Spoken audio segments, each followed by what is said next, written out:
repousser le singe. Avant de reprendre ce qu'on avait fait la vidéo dernière, j'aimerais que vous fassiez ce petit exercice. Ici, les jambes, les pieds écartés de la largeur des épaules. Vous allez mettre un bras ici. Regardez le rond, je le dessine. Donc, à aucun moment, il est collapsé. C'est comme si vous teniez un cercle entre votre taille et votre bras. L'autre bras va être devant, ici. Donc, si je me mets de profil, ça me fait ça.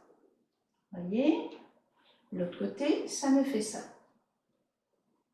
Vous allez ramener, s'il vous plaît, votre bras qui est devant, la main toujours paume vers le ciel, vers votre hanche. Tandis que l'autre, simultanément, va aller devant. Regardez. Va pousser cette zone, la paume, faire une poussée de paume. D'accord? Si je suis de profil, cela me fait ceci. Regardez. Je ramène le bras devant alors que l'autre va venir croiser au-dessus, faire une rotation et mettre la paume devant. Cette main devant va revenir en arrière, tandis que l'autre simultanément va la rejoindre par-dessus elle. Et dès le moment où les deux mains se rejoignent, il y a une rotation ici pour pouvoir frapper devant. D'accord? Si je fais l'autre côté, regardez. Là. Et encore.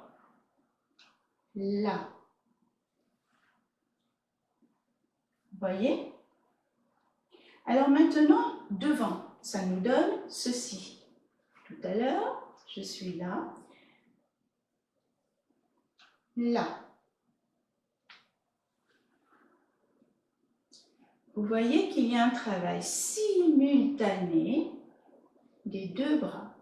Donc déjà, exercez-vous à faire ceci sans accroc, sans devoir réfléchir, que ça devienne naturel. Donc là, pour le moment, évidemment, on ne bouge absolument pas le bas, on ne fait que le haut. Lorsque vous avez fini cet exercice et qu'il devient fluide, qu'il n'y a plus besoin de réfléchir, et surtout qu'il soit relâché, qu'il n'y ait plus de tension dans les bras, alors on va pouvoir le mettre sur le premier exercice qu'on avait vu à la dernière vidéo, c'est-à-dire les pieds. Je vous le rappelle, ici, assis, dessinez la ligne, posez le talon, passez le poids et remettre. D'accord? Je le refais encore une fois, ça a peut-être été un peu vite.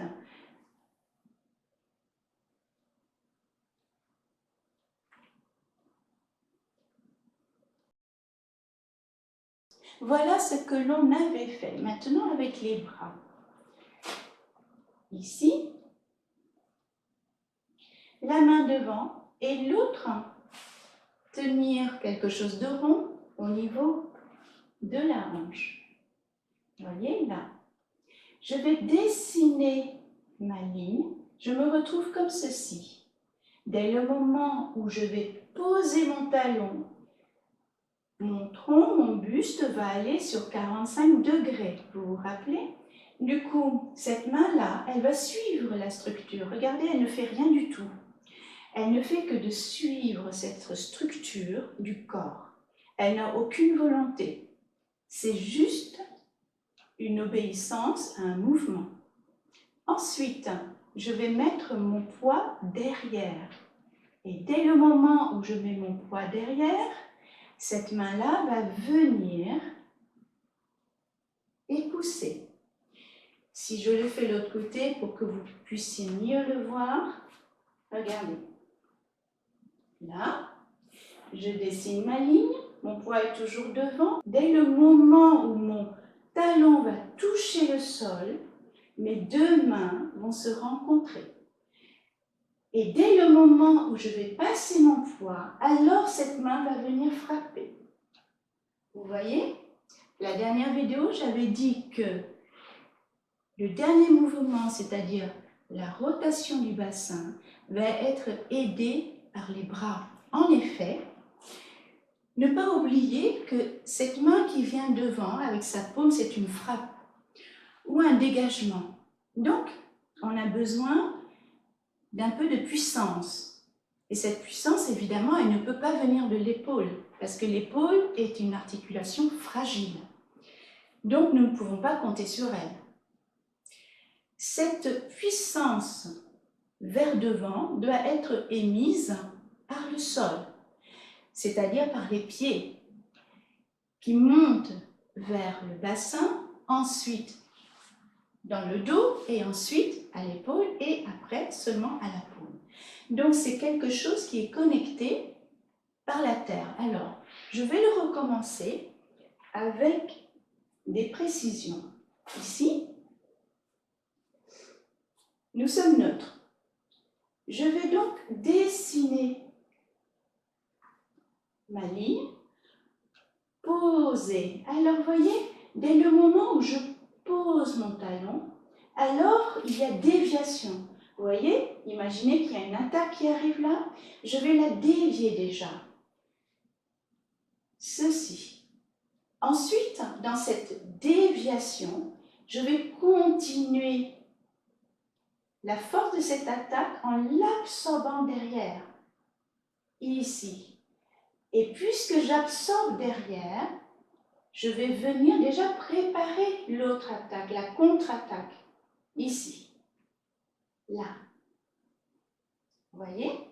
Et dès le moment où ce pied va se refermer pour que la pointe puisse être devant, alors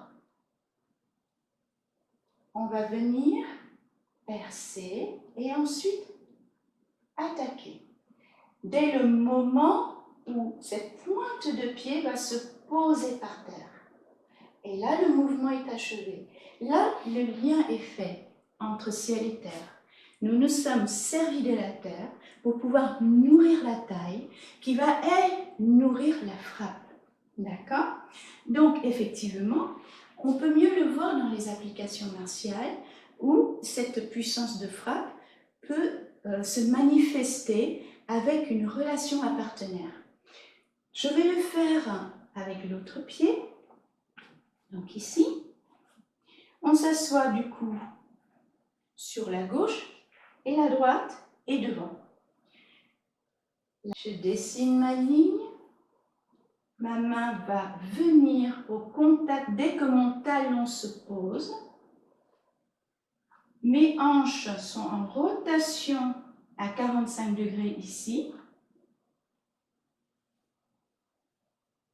Et mon mouvement est fini. Là, j'ai mon singe. Le mieux, effectivement, comme je l'avais dit dans la dernière vidéo, c'est que vos deux pieds, vos deux talons soient sur une même ligne. Rappelez-vous de la vidéo de théorie où j'avais parlé de foi et de proprioperception. Le pied, nous ne savons pas visuellement où il va. Il va falloir qu'il se débrouille seul par rapport à ses sensations au sol. Là, dans ce mouvement, nous avons l'occasion vraiment de développer cette capacité et de la travailler. Je vous recommande, si vous le pouvez, de vous filmer dans ce mouvement pour que vous puissiez voir par vous-même si vous ne croisez pas les pieds. Lorsque vous croisez les pieds, le lien est cassé. Il n'y a plus, si vous voulez, de contact entre ciel et terre, entre la droite et la gauche, et vous vous retrouvez dans un déséquilibre.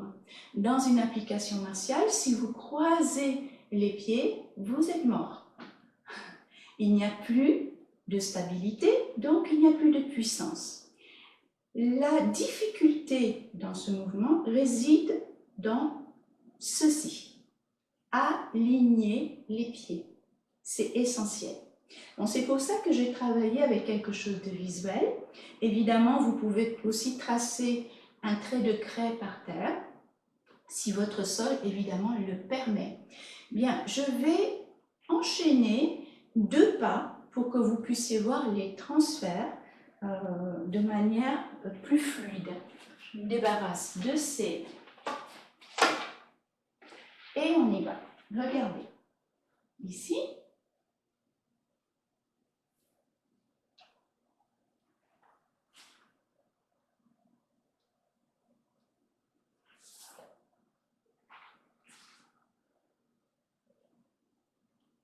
Ok? Bien. Pour terminer, évidemment, la petite cerise sur le gâteau. Au moment où la main de derrière va venir frapper devant, il n'est pas question qu'elle le fasse n'importe comment. Regardez. Si vous faites ceci, ça n'a aucun sens. Parce que vous allez être, vous voyez cette main, elle sera en périphérie.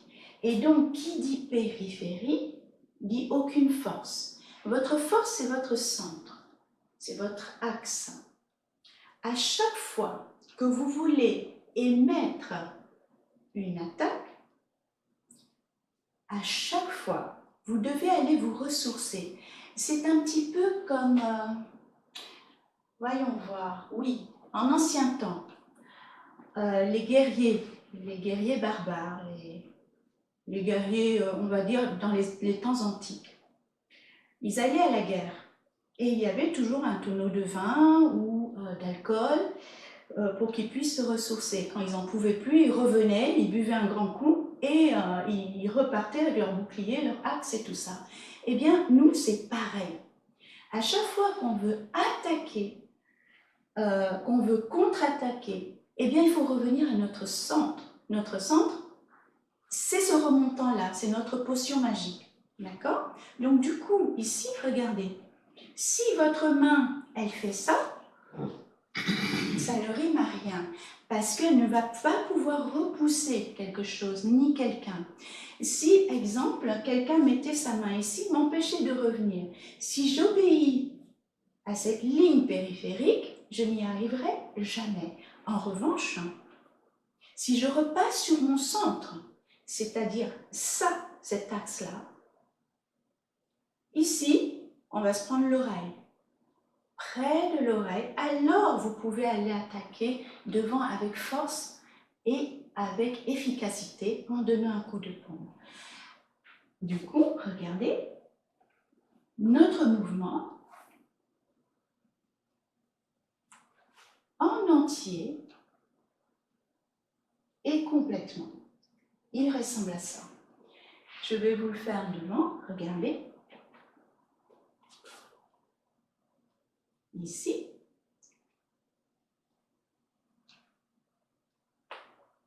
Près de l'oreille. Et je m'installe. D'accord? L'autre côté, si je suis ici, là. Regardez ce mouvement de rotation et ce passage toujours vers votre centre. Là, vous êtes efficace. Vous le voyez ici dans les applications martiales, que vous n'avez pas le droit à l'erreur.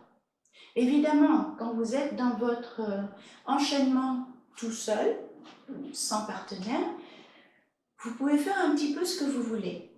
Mais face à une application martiale, si le partenaire est efficace et attentif, il va profiter de la moindre de vos faiblesses ou de vos erreurs. Voilà. Merci d'avoir suivi et à très bientôt.